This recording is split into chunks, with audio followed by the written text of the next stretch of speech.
ધોરણ 8 સેમ 2 પાઠ 3 ધાતુ અને અધાતુ. મિત્રો, આપણા ઘરમાં આપણે લોખંડ, એલ્યુમિનિયમ, કોલસો, સલ્ફર, સોનું, ચાંદી જેવા પદાર્થોથી પરિચિત હશું, બરાબર? એમાંથી અમુક પદાર્થો ચળકાટ ધરાવે છે, જેવી કે સોનું, ચાંદી, લોખંડ, એલ્યુમિનિયમ, તાંબુ, પિત્તળ એ બધી ધાતુ તત્વો છે, જ્યારે અન્ય જે બીજા પદાર્થો છે તે અધાતુ તત્વો છે. હવે તેને વધારે સારી રીતે સમજવા માટે આપણે એક પ્રવૃત્તિ કરીએ. તેના માટે જોશે લોખંડનો ટુકડો, એલ્યુમિનિયમનો ટુકડો, પેન્સિલની લીડ, તાંબાનો ટુકડો, કોલસો અને હથોડી. હવે વારાફરતી હું દરેક પદાર્થને લઈને હથોડી વડે ટીપીશ. શું થાય છે આપણે તેનું અવલોકન કરવાનું છે. સૌપ્રથમ આ લોખંડના નાના ટુકડાને આપણે ટીપીએ.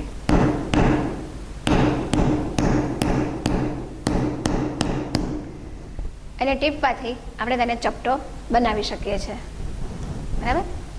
હવે એલ્યુમિનિયમનો ટુકડો લો, તેને ટીપીએ.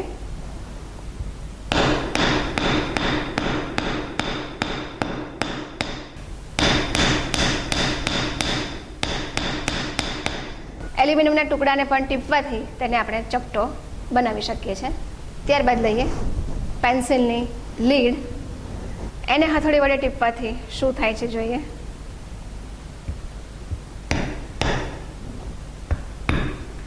તો એનો ટુકડા થઈ જાય છે.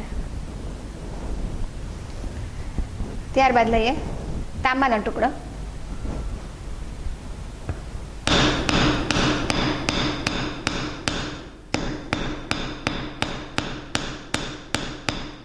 તેને ટીપવાથી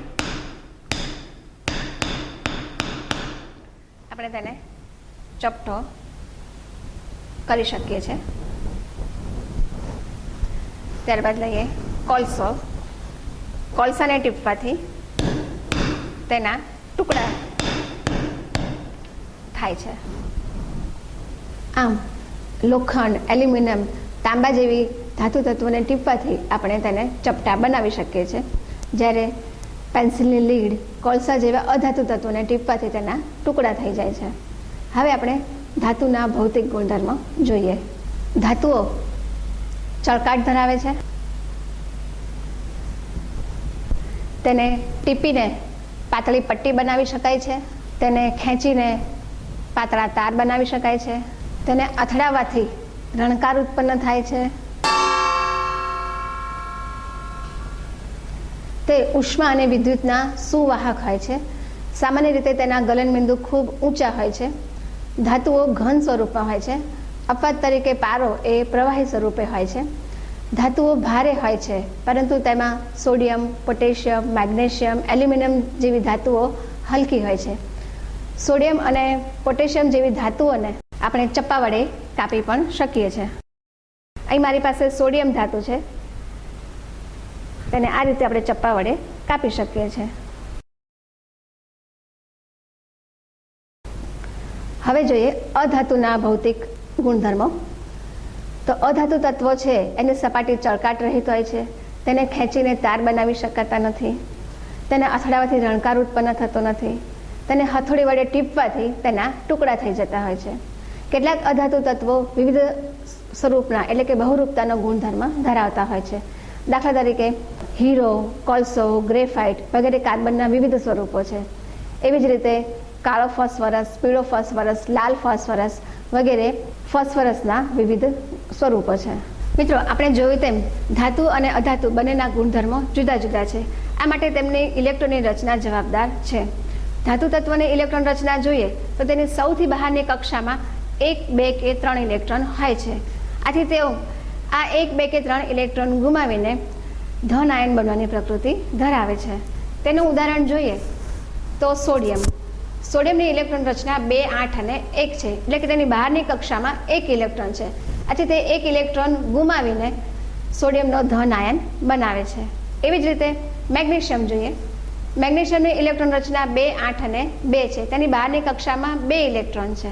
આથી તે 2 ઇલેક્ટ્રોન ગુમાવીને મેગ્નેશિયમનો ધન આયન બનાવે છે. એવી જ રીતે અધાતુ તત્વની ઇલેક્ટ્રોન રચના જોઈએ તો તેની સૌથી બહારની કક્ષામાં 4, 5, 6 કે 7 ઇલેક્ટ્રોન હોય છે. આથી તે ઇલેક્ટ્રોન મેળવીને ઋણ આયન બનવાની પ્રકૃતિ ધરાવે છે. તેનું ઉદાહરણ આપણે જોઈએ તો ક્લોરીન. ક્લોરીનની ઇલેક્ટ્રોન રચના 2, 8 અને 7 છે. તેથી તેની કક્ષા પૂર્ણ કરવા માટે તેને એક જ ઇલેક્ટ્રોન જોઈએ છે. તેથી તે એક ઇલેક્ટ્રોન મેળવીને ક્લોરીનનો ઋણ આયન બનાવે છે. આમ આ તત્વની ઇલેક્ટ્રોન મેળવવાની કે ગુમાવવાની પ્રકૃતિને આયનીકરણ કહેવામાં આવે છે.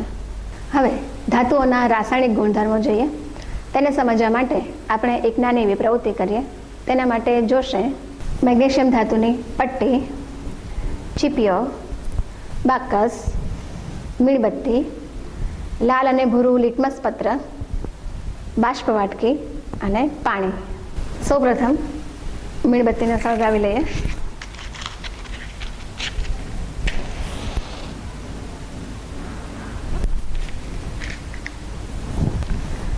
મેગ્નેશિયમની પટ્ટીને ચીપિયા વડે પકડી લઈએ.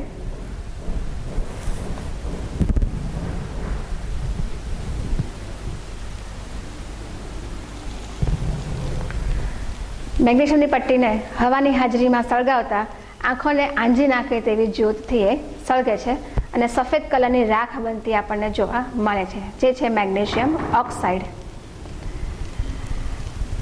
આ રાખને આપણે એક વાટકીમાં ભેગી કરીએ. તેમાં થોડુંક પાણી નાખીએ. આ રાખમાં પાણી નાખતા મેગ્નેશિયમ હાઇડ્રોક્સાઇડ બને છે. હવે તે કેવું છે, એસિડિક છે કે બેઝિક, તે જાણવા માટે આપણે લિટમસ પેપરનો ઉપયોગ કરીએ. બંને લિટમસ પેપરને આપણે અંદર નાખીએ. તેના કલરમાં શું ફેર પડે છે તે આપણે જોઈએ. ભૂરું અને લાલ લિટમસ પત્ર અંદર નાખીએ.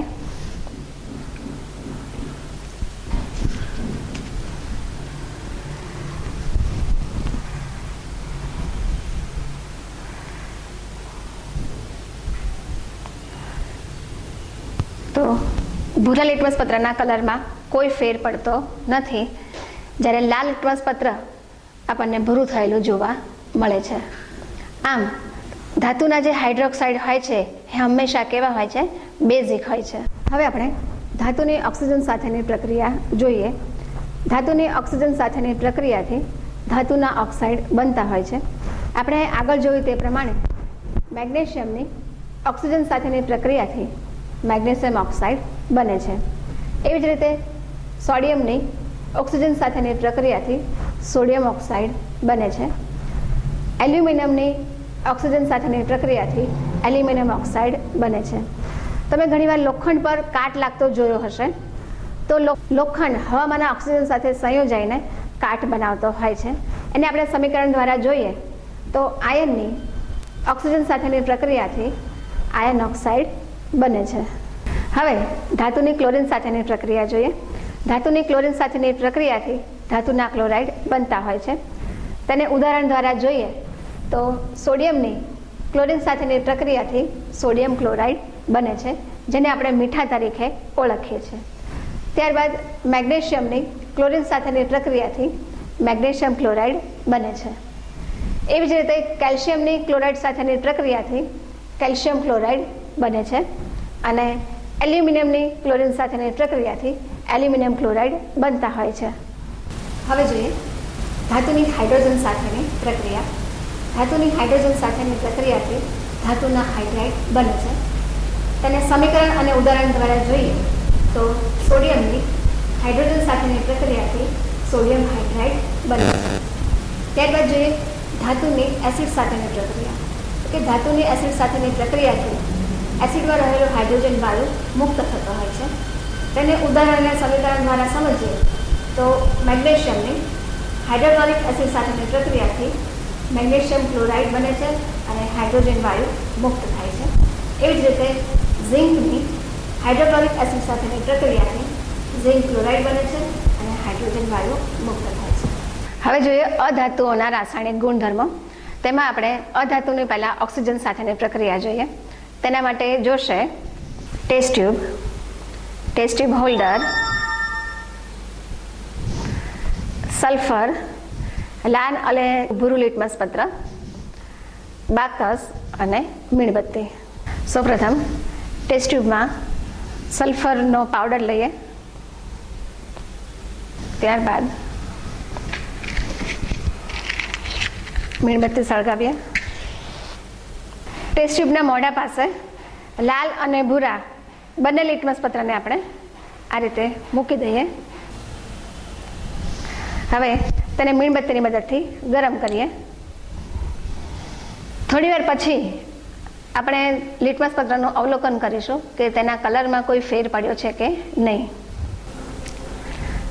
સલ્ફરને ઓક્સિજનની હાજરીમાં ગરમ કરતા બંને વચ્ચે રાસાયણિક પ્રક્રિયા થઈને એમાંથી સલ્ફર ડાયોક્સાઇડ વાયુ ઉત્પન્ન થાય છે.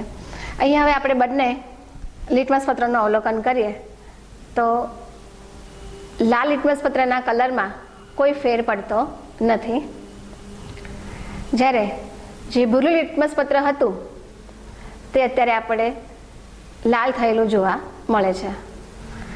આમ આપણે કહી શકીએ કે સલ્ફરને ગરમ કરતાં સલ્ફર ડાયોક્સાઇડ વાયુ બને છે અને તે એસિડિક ઓક્સાઇડ છે.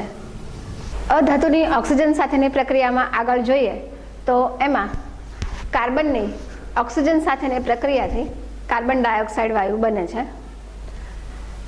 નાઇટ્રોજનની ઓક્સિજન સાથેની પ્રક્રિયાથી નાઇટ્રોજન પેન્ટોક્સાઇડ બને છે અને ફોસ્ફરસની ઓક્સિજન સાથેની પ્રક્રિયાથી ફોસ્ફરસ પેન્ટોક્સાઇડ બને છે, જે પ્રબળ ભેજ શોષક તરીકે વપરાય છે. હવે અધાતુની ક્લોરીન સાથેની પ્રક્રિયાથી અધાતુના ક્લોરાઇડ બને છે. તેનું ઉદાહરણ જોઈએ તો ફોસ્ફરસની ક્લોરીન સાથેની પ્રક્રિયાથી ફોસ્ફરસ પેન્ટાક્લોરાઇડ બને છે. ત્યારબાદ અધાતુની હાઇડ્રોજન સાથેની પ્રક્રિયાથી અધાતુના હાઇડ્રાઇડ બને છે. તેનું ઉદાહરણ જોઈએ તો નાઇટ્રોજનની હાઇડ્રોજન સાથેની પ્રક્રિયાથી નાઇટ્રોજનનો હાઇડ્રાઇડ બને છે કે જેને આપણે એમોનિયા તરીકે ઓળખીએ છીએ. મિત્રો, ધાતુઓ આપણને વિવિધ જગ્યાએ વિવિધ રીતે ઉપયોગી થાય છે. તો ચાલો આજે આપણે કેટલીક ધાતુઓના ઉપયોગો જોઈએ. તેમાં સૌપ્રથમ જોઈએ લોખંડ, કે તેનો ઉપયોગ પુલો અને મોટી ઇમારતોના બાંધકામમાં, સાંકળ, ખીલા અને ખેતીના ઓજારો બનાવવા માટે થતો હોય છે. ત્યારબાદ જોઈએ તાંબો. તો તાંબાનો ઉપયોગ વાસણો બનાવવા, વિદ્યુત વાહક તાર બનાવવા થતો હોય છે. ત્યારબાદ જોઈએ સોનું. તો સોનાનો ઉપયોગ આભૂષણો બનાવવા, સિક્કા બનાવવા અને ચંદ્રકો બનાવવા માટે થતો હોય છે. ત્યારબાદ જોઈએ ચાંદી. તો ચાંદીનો ઉપયોગ પણ ઘરેણાં બનાવવા, ચંદ્રકો બનાવવા અને સિક્કા બનાવવા માટે થતો હોય છે. ત્યારબાદ જોઈએ એલ્યુમિનિયમ. તેનો ઉપયોગ વાસણો બનાવવા અને વિદ્યુત વાહક તાર બનાવવા થતો હોય છે. ત્યારબાદ જોઈએ પોટેશિયમ. પોટેશિયમનો ઉપયોગ પોટેશિયમના સંયોજનો બનાવવા થતો હોય છે. ત્યારબાદ જોઈએ પારો. પારાનો ઉપયોગ થર્મોમીટરમાં તથા મર્ક્યુરી વેપર લેમ્પમાં ઉપયોગ થતો હોય છે.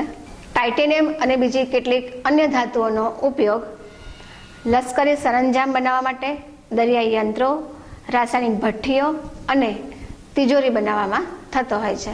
હવે જોઈએ અધાતુઓના ઉપયોગો. અધાતુ કે તેના સંયોજનો વિવિધ સ્વરૂપે ઉપયોગમાં લેવાય છે. તેમાં સૌપ્રથમ જોઈએ કાર્બન. તો કાર્બનના વિવિધ સ્વરૂપો જેવા કે ગ્રેફાઇટ એ પેન્સિલ બનાવવા અને વિદ્યુત ધ્રુવ તરીકે વપરાય છે.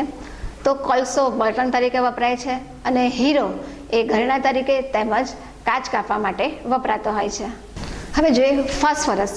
તો લાલ ફોસ્ફરસ એ દિવાસળીમાં, ફટાકડા બનાવવામાં, જંતુનાશક તરીકે તેમજ વિસ્ફોટક તરીકે વપરાય છે. ફોસ્ફરસના સંયોજનો જેવા કે ફોસ્ફરસ પેન્ટોક્સાઇડ એ પ્રબળ ભેજ શોષક તરીકે વપરાય છે. એલ્યુમિનિયમ ફોસ્ફાઇડ એ અનાજની જાળવણી માટે વપરાય છે અને ઝિંક ફોસ્ફાઇડ એ ઉંદરો મારવાની દવા માટે વપરાતો હોય છે. હવે સલ્ફરના ઉપયોગો જોઈએ.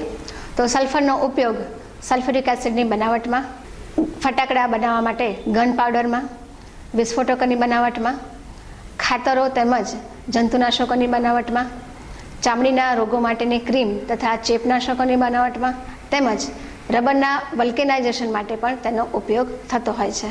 હવે જોઈએ મિશ્ર ધાતુઓ અને તેના ઉપયોગો. તો કે આ મિશ્ર ધાતુ એટલે શું? તો કે એક કરતાં વધારે ધાતુઓને એકબીજા સાથે એક રસ થઈ જાય ત્યાં સુધી પીગાળીને બનાવવામાં આવતા એક રસ સમાંગ મિશ્રણને મિશ્ર ધાતુ કહેવામાં આવે છે. તો આ મિશ્ર ધાતુઓ શું કામ બનાવવામાં આવે છે? તો કે શુદ્ધ ધાતુઓમાં આપણને વ્યવહારમાં જોઈએ તેવી ધાતુઓમાં સખ્તાઈ, તન્યતા કે ક્ષાર પ્રતિરોધકતાનો અભાવ હોય છે અને આવા ગુણધર્મ વિકસાવવા માટે આ ધાતુઓને એકબીજામાં મિશ્ર કરવામાં આવતી હોય છે. આપણે તેના ઉદાહરણો જોઈએ તો કે તાંબુ છે એ નરમ ધાતુ છે, તેમાં ટીન જેવી ધાતુ મિશ્ર કરીને તેનામાં સખત અને ક્ષાર પ્રતિરોધકતાનો ગુણ વિકસાવીને કાંસા નામની મિશ્ર ધાતુ બનાવવામાં આવે છે. હવે જો શુદ્ધ સોનાના આભૂષણો બનાવવામાં આવે અને જો તેના પર દબાણ આવે તો તેનાથી ઘરેણાનો આકાર બદલાઈ જતો હોય છે. તેથી તેનામાં તો સખ્તાઈ લાવવા માટે 11 ભાગ સોનાની સાથે 1 ભાગ અન્ય ધાતુ જેવી કે ચાંદી, તાંબુ કે જસત ઉમેરીને ઘરેણા બનાવવા માટેની મિશ્ર ધાતુ એટલે કે 22 કેરેટનું સોનું બનાવવામાં આવે છે. લોખંડ સાથે ક્રોમિયમ અને નિકલ ધાતુને મિક્સ કરીને તેની મિશ્ર ધાતુ ક્ષાર પ્રતિરોધક એવી હોય છે જેને સ્ટેનલેસ સ્ટીલ તરીકે ઓળખવામાં આવે છે, જેનો ઉપયોગ આપણે ઘરમાં રોજબરોજના વાસણોમાં કરતા હોઈએ છીએ.